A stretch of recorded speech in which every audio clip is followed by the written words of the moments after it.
All right, this is my Project 2 web app, and as you can see, it exists. It is on GitHub Pages on the front end, and the back end is on Heroku.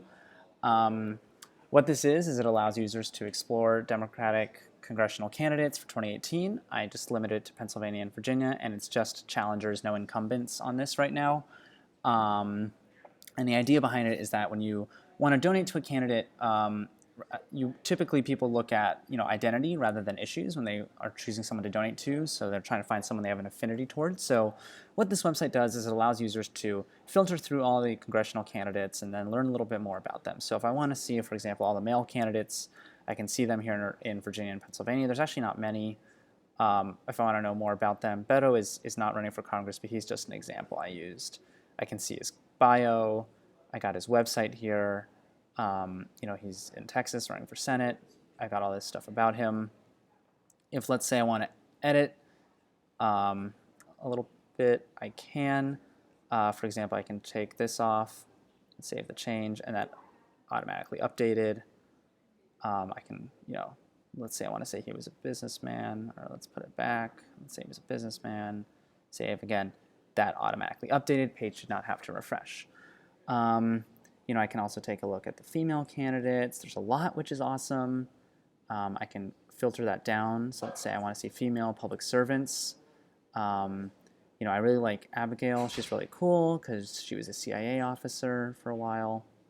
So let's say I want to edit her. I call her law and public servant, but maybe I want to say that she was a veteran because CIA is pretty cool.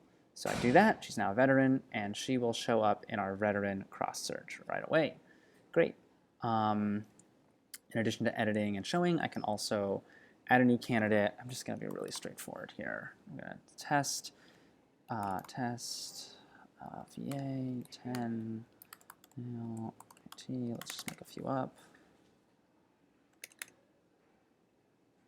And then it should, let's see if we can, there it is. There's our test one.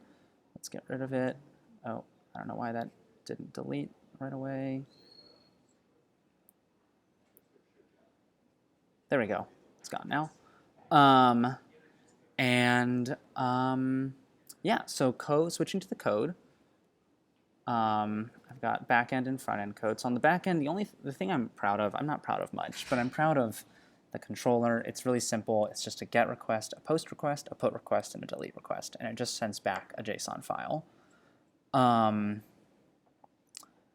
On the front end code, it's a monster script file. I taught myself Vue.js.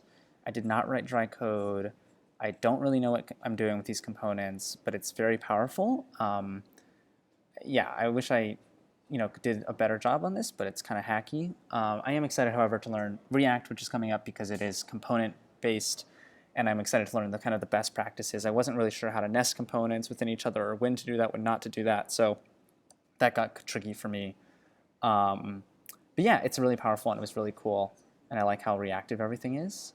Something I would do differently is next time I need to figure out callback functions, particularly in really to help me dry up code. I've got this really gnarly filter function, and I could totally abstract this better, but there's little differences. Like this one, it's filtered on a variable. This one is filtered on a Boolean. So I just need to be a little bit, it's not a perfect loop, right? These are not identical. There are differences. So I just need to think about how to use callback functions to help me really improve drying up my code. Going back to the website, a feature I would add next would be kind of another, log in and save your candidates that you want to donate to. I think that'd be really cool and really useful. And obviously, I'd like to add all 50 states. But other than that, I'm pretty happy where this got. Thank you very much.